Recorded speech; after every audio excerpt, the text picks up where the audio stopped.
Hey everyone, welcome back to the Climate Dad, the environmental podcast where we talk about and explain the news and science of climate change. I'm your host. My name is Mike Smith, and I'm the father to two great kids. I'm also the founder of Acclimate, the climate solution where we help businesses without sustainability teams to measure, reduce, report, and offset their footprint, all without having to become a climate expert and with our expert guidance in net zero software. Today's guest is going to be Jonathan Bowers of Path and Focus. He's doing some really cool work around wildfire prediction in our changing climate. I'm also going to be modifying the format a little bit this week and moving forward. This is the end of our first season, and I'm going to be introducing a new segment, our Climate Minute, and that'll include all the week's top climate stories. So do make sure to stick around for at least that. I'll also be talking about the experience of my electric vehicle and why I think you all should potentially give it a try, even if you're a skeptic. Listen, share, let's get going.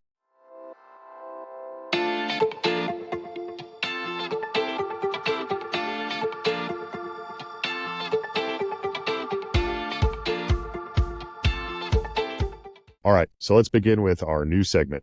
Here's your Climate Minute. Starting off, sustainable aviation fuel, which is increasingly seen as a key technology for our climate future, is finding more and more industry acceptance, also known as SAF. Major players in the space, startups in the space, have been backed by even bigger players outside of it. The big example here is LanceJet. It's backed by Microsoft's Climate Innovation Fund.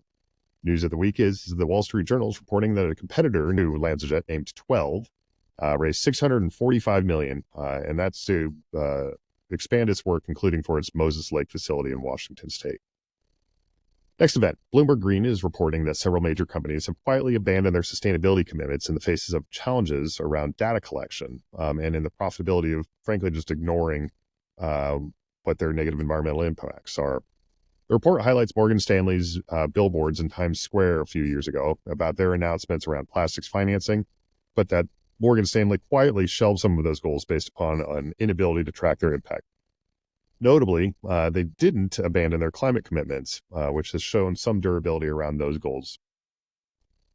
In a related piece of work, Bain & Company released a report this last week around CEO goals on climate, illustrating that climate retains importance even as it has lost its relative value amongst CEOs. Still important, just not as important. The report goes on to highlight that the, quote, trough of disillusionment, end quote, has hit these individuals' perceptions, even as climate goals take deeper and deeper effect. And they note about the comparative adoption of other technologies that have had enthusiasm, then disappointment, and then as they've gained widespread acceptance, that they've ultimately gone on to be quite successful. So looking at that. Finally, Bob Berwin at Inside Climate News is reporting that the International Thwaites Glacier Collaboration said last Thursday that full loss of the glacier and much of the West Antarctic ice sheet cannot be ruled out over the next 175 years, and that based upon current projections from that loss and other glacier losses, the current baseline scenario would incur a sea level rise of about 6 feet by 2100. So by the time your children are in their retirement, they're going to be seeing the seas will be about 6 feet higher. Obviously, that has some major consequences for coastal cities. We're talking potentially the loss of New Orleans, large parts of Miami. Pretty grim stuff. Thwaites, it's noted, by itself would contribute about 2 feet, and should the entire West Antarctic ice sheet fully melt, it itself would add about 11 feet to the sea level rise in those time periods. And for those unfamiliar, the geography of the Thwaites Glacier acts like a cork holding back the loss of the larger West Antarctic ice sheet. And that was your Climate Minute.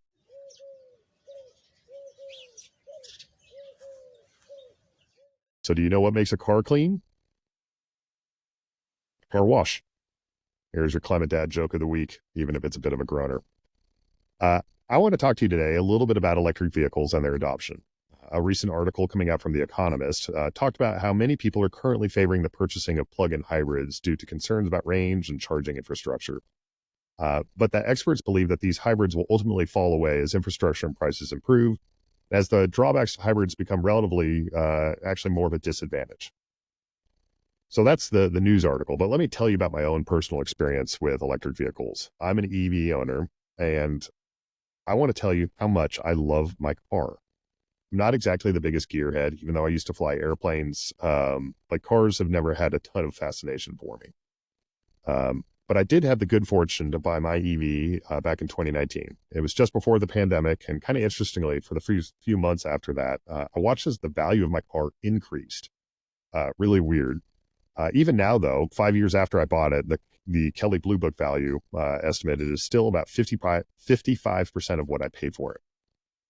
That's pretty awesome for a used vehicle. Now, this isn't some fancy Tesla and plaid, but let me tell you that, my little Chevy Bolt EV is super, super zippy. It's faster off the line than any car I've ever had, including my first car, a Ford Mustang. It's even faster than the jet that I used to fly in getting started. Jets, funnily enough, are kind of slow off the line. And obviously my jet was much faster at the top line speed than my Bolt was. But nonetheless, it's pretty awesome to use Chevy has so much zip to it. Well, why is that? The first thing is that electric vehicles have a few technology advantages. One, there are almost no moving parts. The maintenance is practically zero. The whole system really relies on power just being delivered by wire instead of through the thousands of valves, springs, shafts, pistons of an internal combustion engine. Fewer things moving, so really fewer things break.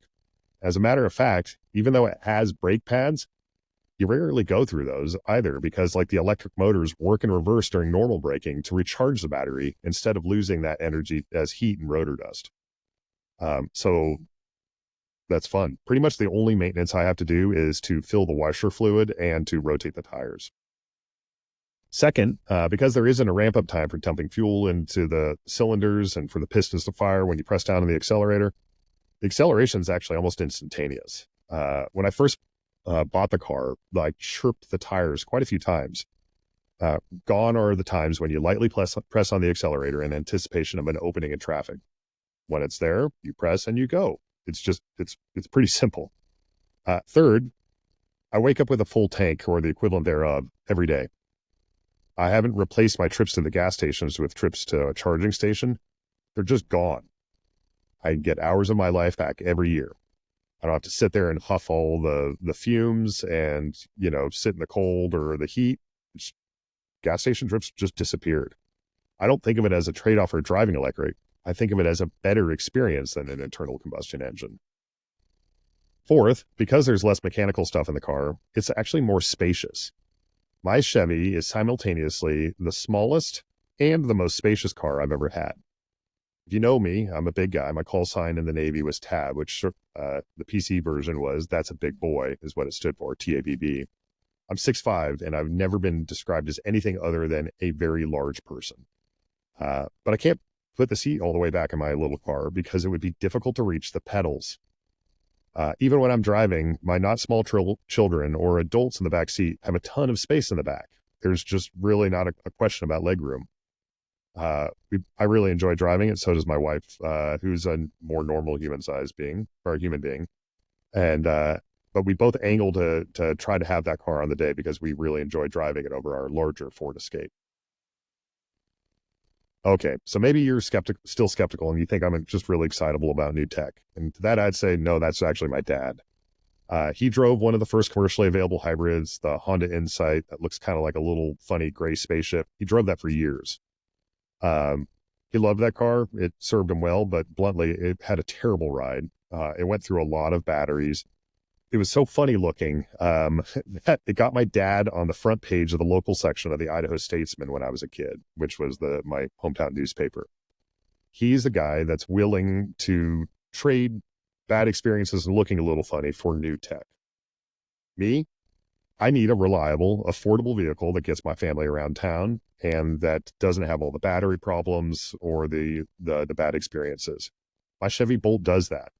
The batteries in some EVs, like in Teslas especially, have been over 1 million miles now.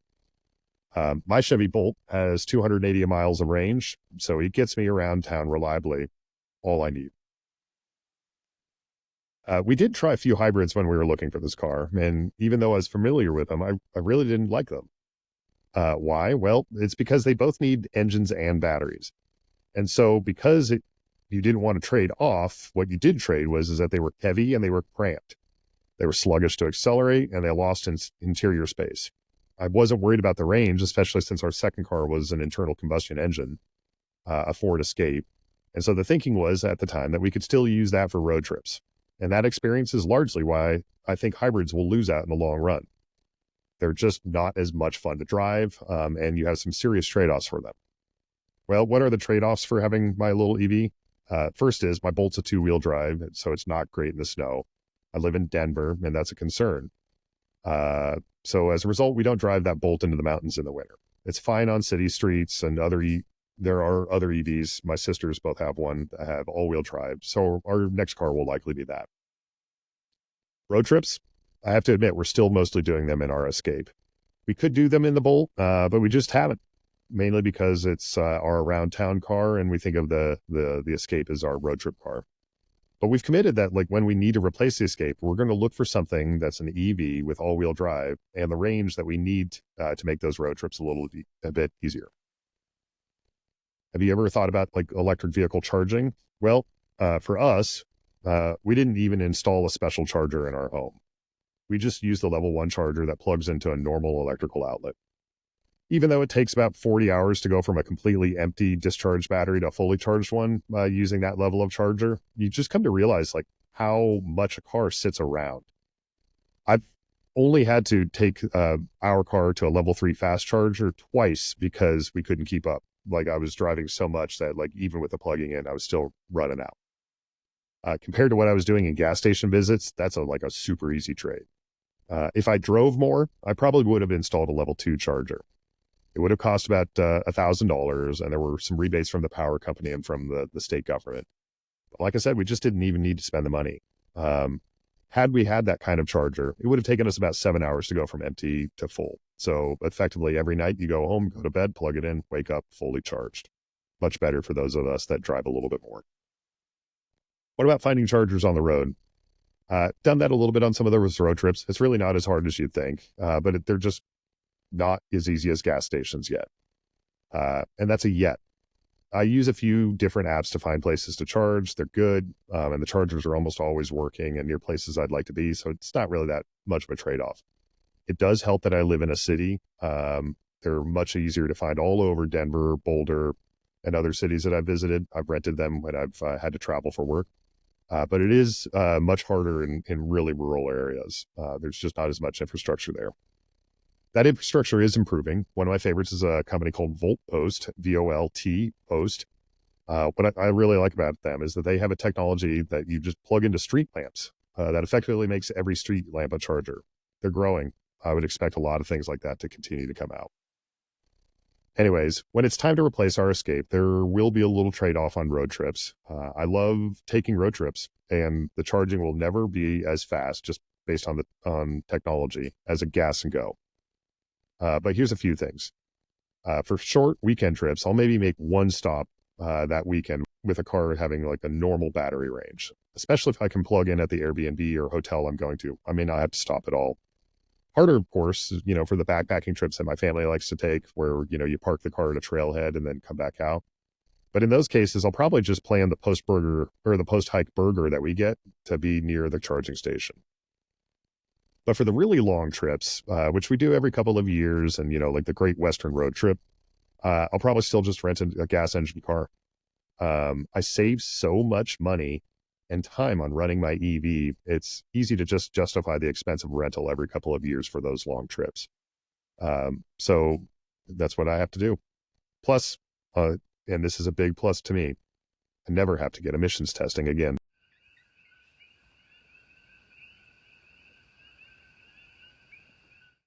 All right, a couple of things to ask you all.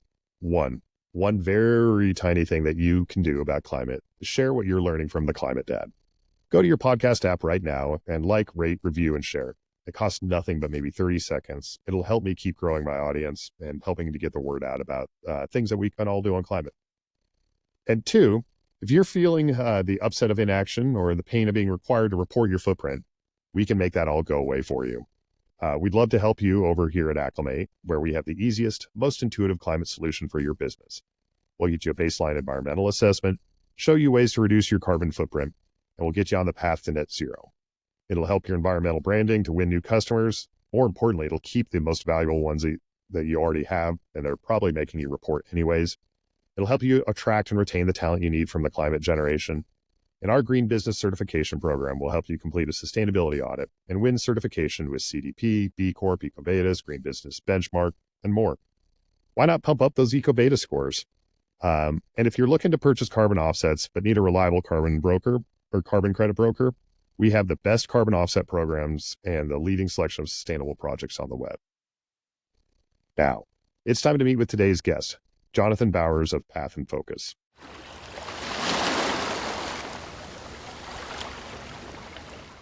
All right, folks, I'm joined today by my friend Jonathan Bowers. He's the founder and CEO of Path and Focus.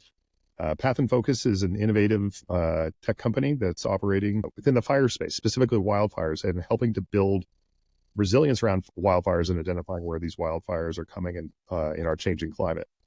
As many of you know, I have a background in wildfire and forestry, and I've been really excited about this conversation. Jonathan, welcome to the Climate Dad. Oh, thank you. Thank you for having me. I'm excited to be here. Yeah. So tell us a little bit about yourself. What's your professional background? Yeah, I mean, my background is not that abnormal. Computing, I grew up with computers, had a knack for it, pursued that through university, had my first job in the public sector working for a public school district, but quickly realized I wanted to kind of do my own thing, be an entrepreneur, and have been doing software development in some form or another for the past 2 decades now.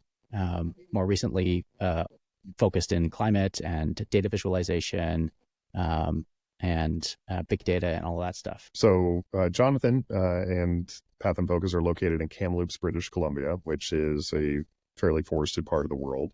I would imagine that's some part of how did you make the jump from just general tech into climate and wildfire specifically? Yeah, it's a great question. I mean, one of the things we've been doing over the past decade and a half or so is as a software agency, we've been building software for other people. We had a project with Avalanche Canada to help them build a weather data platform, aggregating a bunch of weather data from all sorts of weird sources that they get weather from, and really started to understand the power of reactive data visualization and graphs to help people to help these forecasters craft the forecast that they need to do really quickly. And because we're in Kamloops, which is right next door to our provincial operations center for fire, there seemed to be an interesting opportunity there to just explore leveraging that capability of weather data and data visualization into wildfire. And so we just felt like a natural progression. And we, I have some people on the team that have either exposure to fire personally or have fought fires, and just felt like a thing that we wanted to put some energy in. And now it has been like a real calling, driving us forward to try and make a difference. There's a really interesting community of people that care deeply about wildfire, and that community is really growing in my experience. My own personal experiences, many people, longtime listeners know, happened with a wildfire that I experienced as a child. I've noticed that as people they tend to care a lot more about climate when they start choking on wildfire smoke. I think there's kind of this memorable San Francisco, essentially not having a day one day because there was so much smoke that the sky was clouded out. But it's getting even more direct and more impactful in a lot of ways.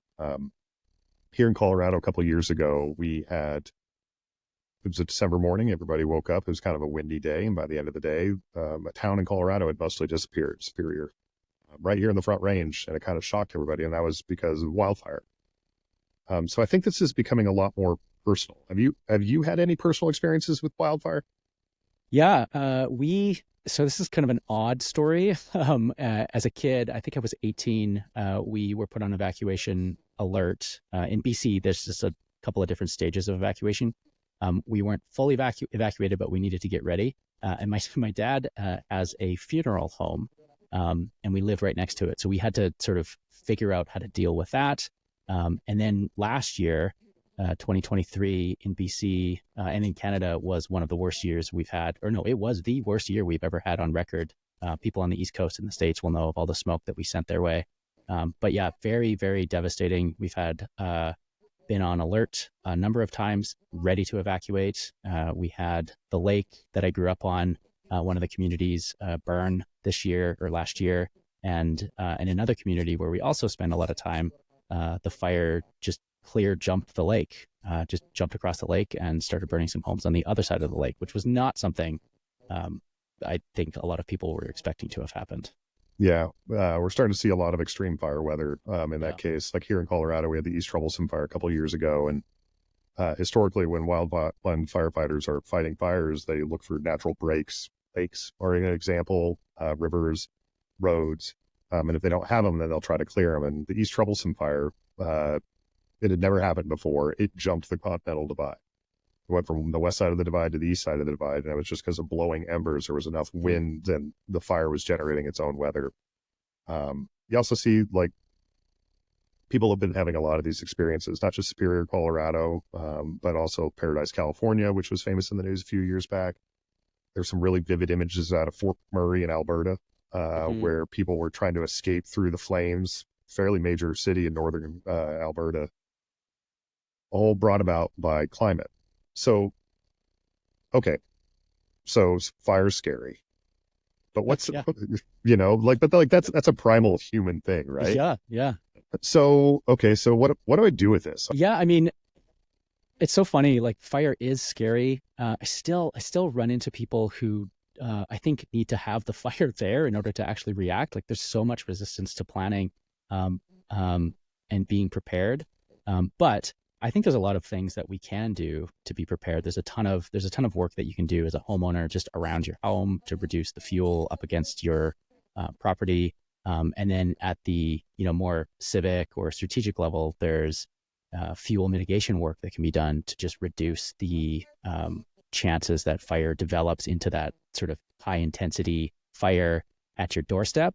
In terms of fighting these fires, I've been listening to some of the experts. This just doesn't seem to be a lot that we can do to actually fight these things because, like you said, they're jumping continental divides, they're jumping lakes. Like we can't fight that. We can't stop that.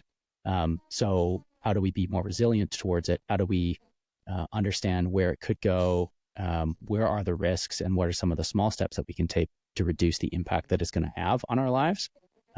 And hopefully, save some lives, save some property if we can, but ultimately just learn to live with this new reality that we find ourselves in. Within the conversation in the public at large, there's people tend to be very categorical. They tend to think about like, oh, we need to just like cut down more trees, or it's just climate. It's probably some mix thereof. And so like people talk a lot about fire adapted ecologies and that we need to thin the forest to about a 1900 fuel state, about where it was prior to a lot of involvement by people of European descent that had moved to the area, and more towards like what had been historically happening with First Nations and Native Americans populations in the management. But for me, that always seemed like it was missing the mark, because we don't need to go back to 1900. We're never going to get there. We're going to a 2100 state, right? Mm-hmm. Which is like, where is the climate going to be in 76 years rather than where was it 124 years ago? And so I think that's what's innovative about like what you all are working on there is it's not a projecting about fire has to build in the modeling of our increasingly warming world and with the fuel states of the forest that we're in. Hopefully, could you talk a little bit more about the technology? Yeah. So what we have started building is a platform that helps people model fire growth faster and more efficiently and with a lot more ease than has typically done in the past. Um, Ultimately, when you talk with any predictive services unit, that's the unit within governments that sort of try to predict where fire is going to go. Um, they look at fuel data, they look at weather data, weather forecasts. They put them into these things called fire growth models, which are just these algorithms that compute those inputs and produce burn severity maps on the outside. Where is a fire going to burn? Um, and this process can be long, cumbersome, difficult to do. You have to be a bit of an expert in order to work some of these tools. And so what our platform is aiming to do is to just make that as close as possible to pushing a button and getting out these fire growth models. So when an organization might typically be able to run, several hundred of these things in a season, we want to enable them to run hundreds of thousands, if not millions of simulations and create more of a probabilistic outlook on where fire could go, either fire on the landscape because there's actually a fire there and that, it's going to go somewhere, where could it go? But even theoretically, if a fire were to start here, where is the likely pathway that it's going to lead, and what infrastructure is that going to affect? Just generally trying to just bring more data into the hands of people that need to make decisions to do some of that fuel work, that fuel mitigation work, and try and reduce some of that risk. Gotcha. It reminds me a lot of there's a guy named Colonel John Boyd in the U.S. Air Force back in the Vietnam time frame, and he invented the concept of the OODA loop. Have you ever heard of that? No. Yeah. OODA loop? An OODA. Okay. And the OODA loop is observe, orient, decide, and act. And so the idea is like a key component in tactical employment of assets in the military, like in a wartime scenario, is that it's the speed at which you can observe, orient yourself to the new reality, make an appropriate decision, and then act on it. And then seeing how, so speed of observation and decision making is key to tactical success in military employment. It's not actually all that much difference. I studied a little bit on how to do disaster response with FEMA in my Navy Reserve time. Yeah. There's a lot in Wildfire and how they fight fires. It's the OODA loop in action. And so I hear that you're creating a tool that helps people to decide and act faster as fires are emerging. Would you think that's a correct, description of what your software does? Yeah, I think so. I think that's definitely one of the aspects that we try to solve for and aim to help with, is just the pure time and effort that goes into executing these fire growth models can be quite cumbersome. And if you get it wrong, you just got to start over and do it again. And it's finicky. There's a lot of data manipulation that needs to come into place, and you need either somebody on the team that knows how to do that, or you have to figure out how to do that yourself. And it can take, even an expert, it can take 30, 40 minutes to produce a fire growth output. And then you have to share that with somebody. So there's this big gap between deciding you need to do some modeling and actually getting those results back. And there's a lot of manual steps in the way of getting, you getting to that answer. We want to put that process in place so that in some cases, those models are done in the morning before you even show up at work. We've just automatically processed the growth models and given you a whole selection of things for you to decide what to do with, where to prioritize your time. And in the cases where you need to do more modeling or get more understanding, you can execute those things really quickly and at scale. So you don't have to do one and then wait and then do another. You can do hundreds at the same time and have that answer earlier, so you can communicate that out to whoever needs to make decisions on that, whether that's you or somebody else.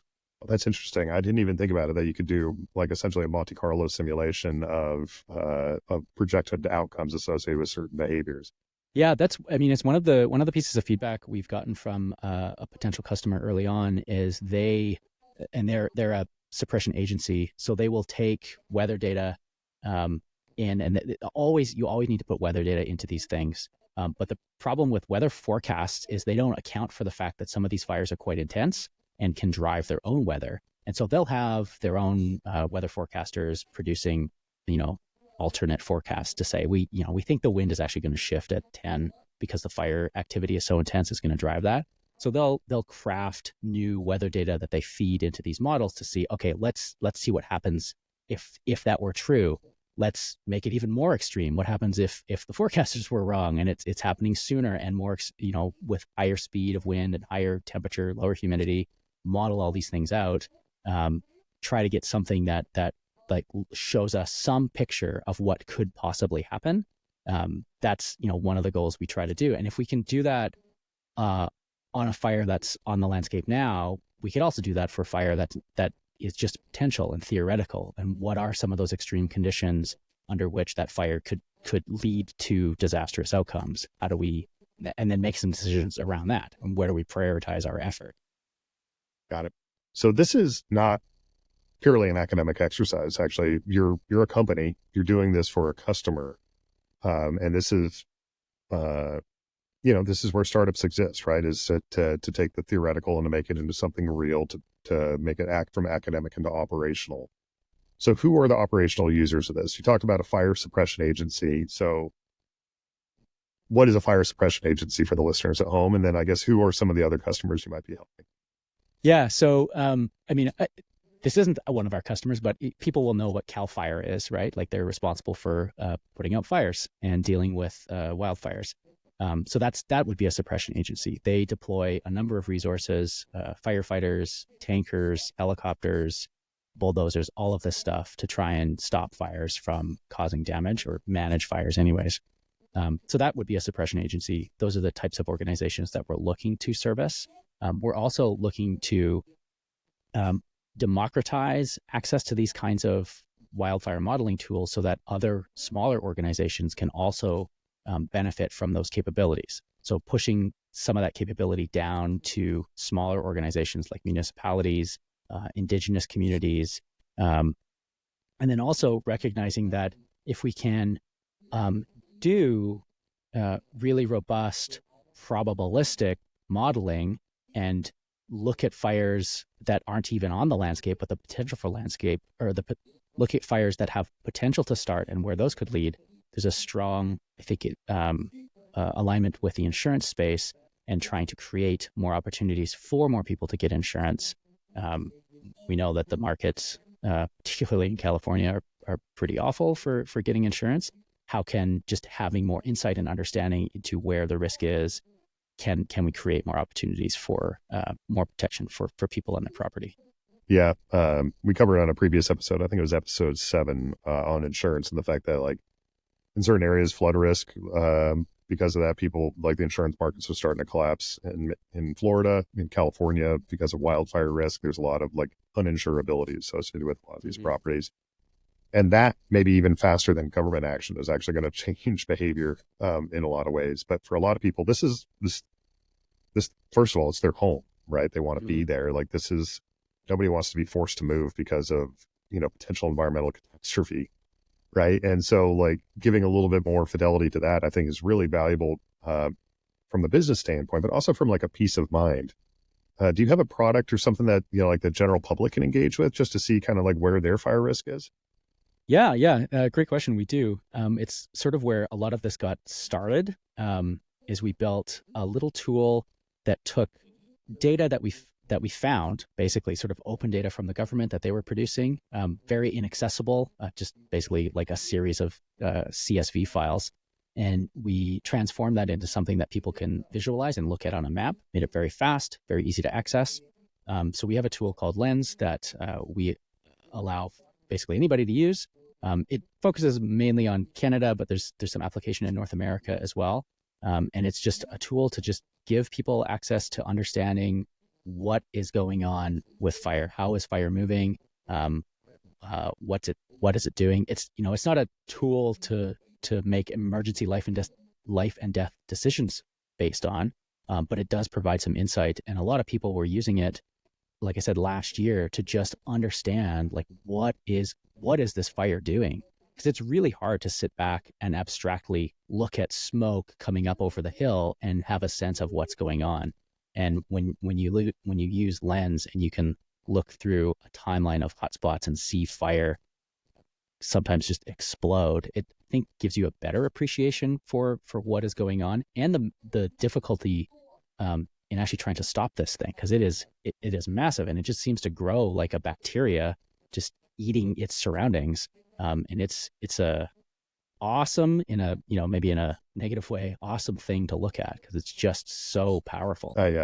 We have an employee here at Acclimate who lives up in the mountains, literally lives at 10,000 feet.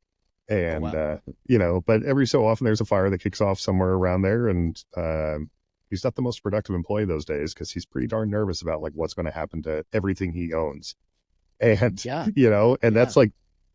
that's a pretty major stressor. So a little bit of peace of mind there. I could see like how valuable that would be from the Lens platform. Thanks for providing that to the public. Yeah. I'd like to maybe switch gears a little bit and talk about, okay, so we've been talking about the tactical of how your software can help people deal with fires that are happening right now. But I'd like to explore about the idea of how we adapt to them builds resilience. Like there's an adaptation. There's certain things that we can do to the landscape now, potentially building codes, municipal users, et cetera, that might be able to change those behaviors. But also to think about like, how does this fit into the larger question of mitigation? So talk to me about like what you know about like wildfire in our warming world, and what are the feedback loops that are going to be happening on that will cause this behavior to become more extreme? Yeah, I mean, I'm certainly not the fire expert, but we definitely pay attention to a lot of experts and have had lots of conversations with folks. You know, wildfire basically needs two things. It needs fuel and weather to make it do bad things, do destructive things. We can't control the weather. So what can we do with fuel? And you mentioned earlier about indigenous and First Nations communities using fire to help manage that landscape and just reduce the fuel that's out there, so that when that big fire does come, there's less to burn. So there's a lot there. And again, I don't I'm not an expert in that field, but there's a ton of experts out there, and there's a lot of local knowledge that exists within these indigenous communities.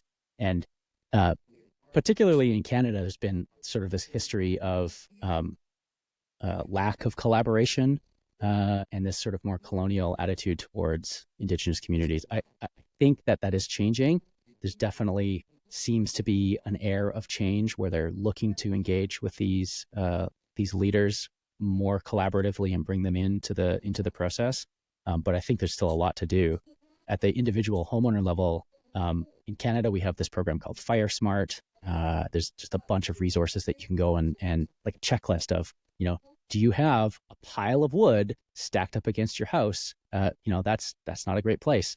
Do you have a bunch of cedar trees within a certain zone of your house? There's a number of programs that both Canadian government and the U.S. government have produced that help people understand what are some of the really small steps that you can do to reduce that risk. One of the stories that I've heard from a firefighter, he was a senior fire behavior specialist, and just recalling some of the times where he's out in a neighborhood trying to stop a fire from burning down a town. And he said, like, if he sees a house that is protectable, is defensible, they'll put in some effort to it. They will do some triage, because there's only so much they can do. So if you've got a house, given two choices, house with a bunch of cedar trees and a wood roof and a bunch of wood leaning up against it, versus another house that doesn't have any of that and maybe has a hose out there that he can see, and he sees a spark, he's going to go and try and put that out. Just make the job easier for the firefighters when they're out there. But generally just like reducing the amount of fuel that is bringing that potentially lead fire to your home or to your community. Got it. I think a lot about like the thing you said is we can't control the weather, but we kind of are, right? By changing the climate, we are changing the weather, right? And so we're changing the circumstances there. And so defensible space, 100%. Land management practices often informed by like indigenous practices. Awesome, let's do that. But there's also like this deeper responsibility, just like you can partner with the fire agency by making your home more defensible, so therefore they can defend it. Yep. I think you can also partner with yourself, frankly, and being part of the solution for reducing the worst effects that are going to come to pass. One of the projected outcomes of climate and already being experienced is something known as aridification, which is that warmer air can hold more water, but typically doesn't, because the relative humidity goes down, and therefore it sucks more moisture out. It does change the landscape in the form that the ecologies of the forests that we have in current locations are probably not adapted to being there in the future. And so we have to think about like ideas around like assisted migration of forests from generally further south and lower elevation to further north and higher elevation in very broad strokes. Because aridification is here to stay in almost everywhere. Even when we do get, if we have similar amounts of moisture falling, it's going to, again, a projected and experienced outcome of climate change is that rain or snow is going to happen in faster and heavier bouts. Yeah. And so the Yeah. ability of the landscape to actually hold that moisture is going to be different as well. And so that was kind of where I was going with the 2100 fuel state, or the 2100 state that we need in the future. Like, our climate will be different than what it was in 1900. And so we can be informed by the indigenous practices that pre-existed that 1900 state, but also we're entering new territory. We don't know where completely like where we're going. What thoughts do you have about that? Whoa, I mean, that's such a big question. I mean, there's a couple of like really small thoughts just to add to your point, right? Like this cycle of fire and weather seem to reinforce itself too, right? We've just had a number of years of bad fire here in BC, and then followed by this atmospheric river that just deluge of rain. And some of the reports that I was reading pointed to some of those washouts and floods were because of burn scars, and the fire rips through this ecosystem, essentially burns up all the fuel, burns up all the trees. That's what's holding the ground together, but also creates this hydrophobic layer, and the rain just kind of just washes right off of it. There's no capacity to absorb that. So just like this, fire creates bad conditions, and it's just this reinforcing negative cycle that just feels like an awful thing. Like the world that we find ourselves in is scary. It feels like there is this level of anxiety that exists. But I also have some faith in humanity. I think we've done some really interesting things, despite all the horrible things that have happened. And if we can just collaborate on solutions and be part of a solution, I think there's a way through this. Feel very similar. I feel that like nothing makes you feel better like having a sense of agency, like that you can be part of the outcome there, even if it's some small part of it. And I've noticed as people work more and more in climate, they come to climate because they're feeling a little overwhelmed that there's like this big problem that needs to be tackled, and they're right. But they stay in climate because they ultimately find that like they're part of the solution, and they become more optimistic about the future. Mm-hmm. A couple little factoids to throw out there from a climate perspective. When I started in climate, we were on a pathway to pretty apocalyptic scenario. That was the base case scenario. In the last few years, the global, we've essentially reached emissions peak. It goes up or down a little bit from one year to the next, but it's starting to steady out. Not cause to celebrate, but it is a cause for maybe a little turn of optimism that we can do better on this as we move forward. And I think a lot about the idea of on a per capita emissions footprint, the United States and Canada in a very similar space, the per capita emissions is somewhere around like what it was in the 30s.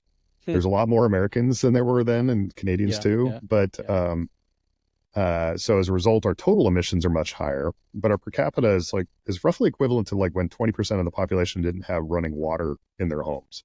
Oh, wow. Right. Okay. And so like, so we've actually made a lot of progress. It's just kind of hidden sometimes. And so it's not cause for despair. This is deadly serious, but we shouldn't despair. Like, we need to get to work, because the wildfire itself is a derivative of the larger problem, and the larger problem is aridification driven by a warming climate. Okay, folks. So Jonathan Bowers has joined me today. He's with Path and Focus. You can find them at pathandfocus.com. If you'd like to learn a little bit more. Is there any other way that you'd like people to reach out to you, Jonathan? Yeah, I'm just a little bit active on Twitter, or whatever it's called now, at the Jonotron. Talk to me there. But yeah, the website is a great place to find out what we're doing and what we're up to. Got it. So if you're a government, a municipality, an insurance company, or you're just interested in kind of knowing what your own fire exposure, make sure you go to pathandfocus.com, or hit Jonathan up on Jitter, and and we'll take it from there. Jonathan, thanks for joining me. Awesome. Thanks so much for having me. Smart guy, isn't he? Anyways, to wrap up, I want to hear from you. Go to acclimate.com or send an email to theclimatedad@acclimate.com to submit a question for me or the show. As always, Acclimate is spelled ACLYMATE.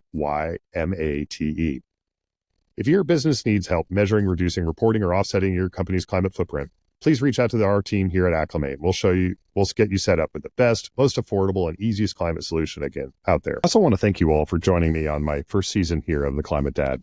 Now that this is episode 10, we're going to be closing out season 1, but I'm really excited actually about where season 2, and that's going to be coming very shortly, is going from this. I've learned a lot along the way. A couple things that we're going to be introducing. First, we're going to be seeing weekly podcasts. We'll be changing the format, so we have interviews one week, and then there'll be educational material the next. So make sure you tune in every week for The Climate Dad moving forward. 2, we're going to have semi-regular interviews, people that will be joining us on a more routine basis. And then 3, we're going to be including some new segments. You saw one today, having the Climate Minute. We'll be doing a lot more things like that. Thanks again to Jonathan Bowers for joining me, and thank you all for listening. I'll be back next time with a breakdown of all things climate and with another guest. Make sure to subscribe to The Climate Dad where you get your podcasts and to share, like, and comment on social media. Again, my name is Mike Smith, and you were listening to The Climate Dad.